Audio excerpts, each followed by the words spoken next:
At 13, still a child herself, still learning her body, her emotions, and her place in the world, when she conceived. In her community, that was not treated as a mistake or a moment needing guidance. It was declared a sin, loudly, publicly, from the pulpit. She was labeled a disgrace and a bad example. She was instructed not to associate with other youths around and was ordered to stay away until after she had the baby. But the word that cut the deepest were not aimed at her alone. Her mother was told to reduce her support so as not to encourage such behavior. Love became conditional. Care was rationed. Compassion was suspended in the name of holiness.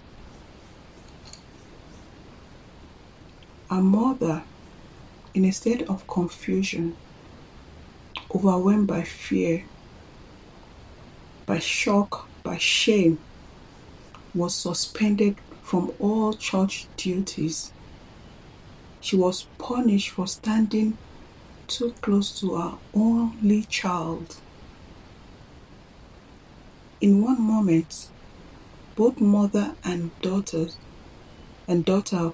were pushed to the margin of the very same community that preached love, family, grace, and mercy. A 13-year-old child with no understanding of pregnancy, with no preparation of childbirth, with no language to process shame, was abandoned emotionally by people meant to hold her. She carried her pregnancy not alone in her body, but alone in her heart.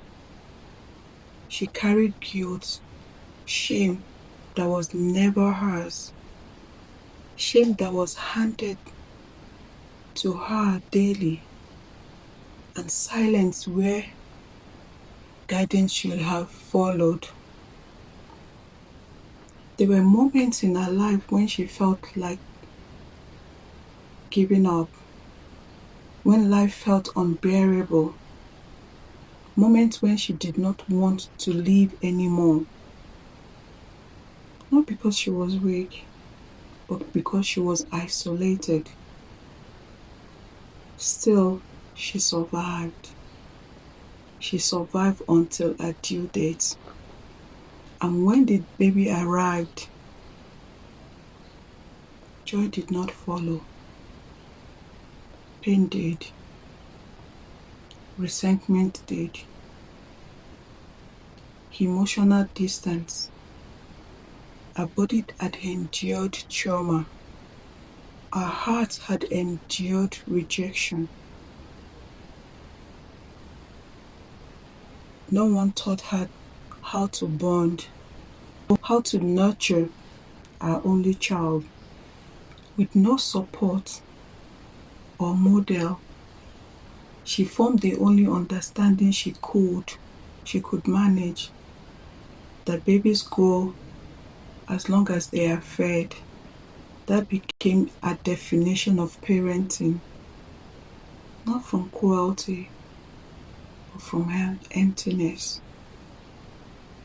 Fast forward, after 2 decades, that child is now grown, but inwardly unsure, insecure, seeking direction from others because it was never cultivated within. Decisions are deferred. Leadership is waited for. This is where the story asks us to pause. Because this is not just one family's pain, it is a pattern. This is what happens when religion forgets the heart of Christ and replaces it with control. Jesus never separated mothers from their children. He never used shame as discipline. Yet faith, misinterpreted, became a weapon used to isolate instead of to restore, to punish instead of protect. And the burden fell heaviest on women and young children, or young girls rather. The cost of this kind of theology is generational. When a mother is shamed, a child is shaped by the same shame. When support is withdrawn, attachment is interrupted.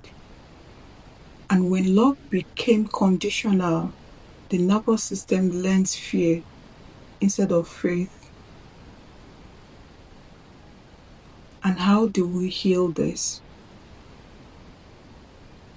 Starting with individual, we begin by telling the truth.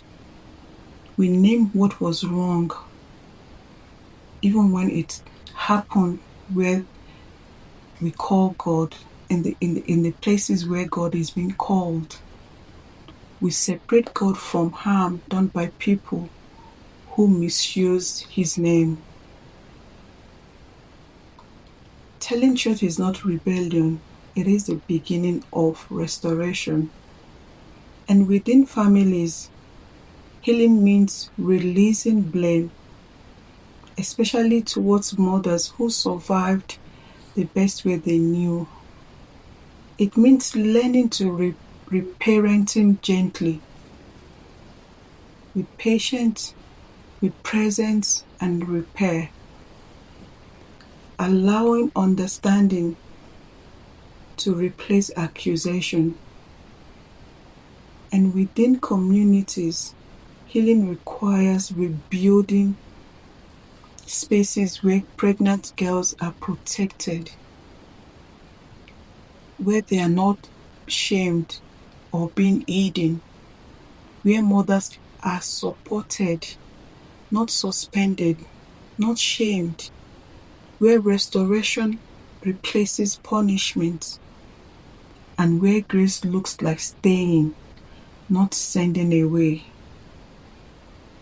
Religious leaders must be reminded that corrections without compassion is cruelty, and holiness without humanity is not Christ, and that the nervous system only understands presence.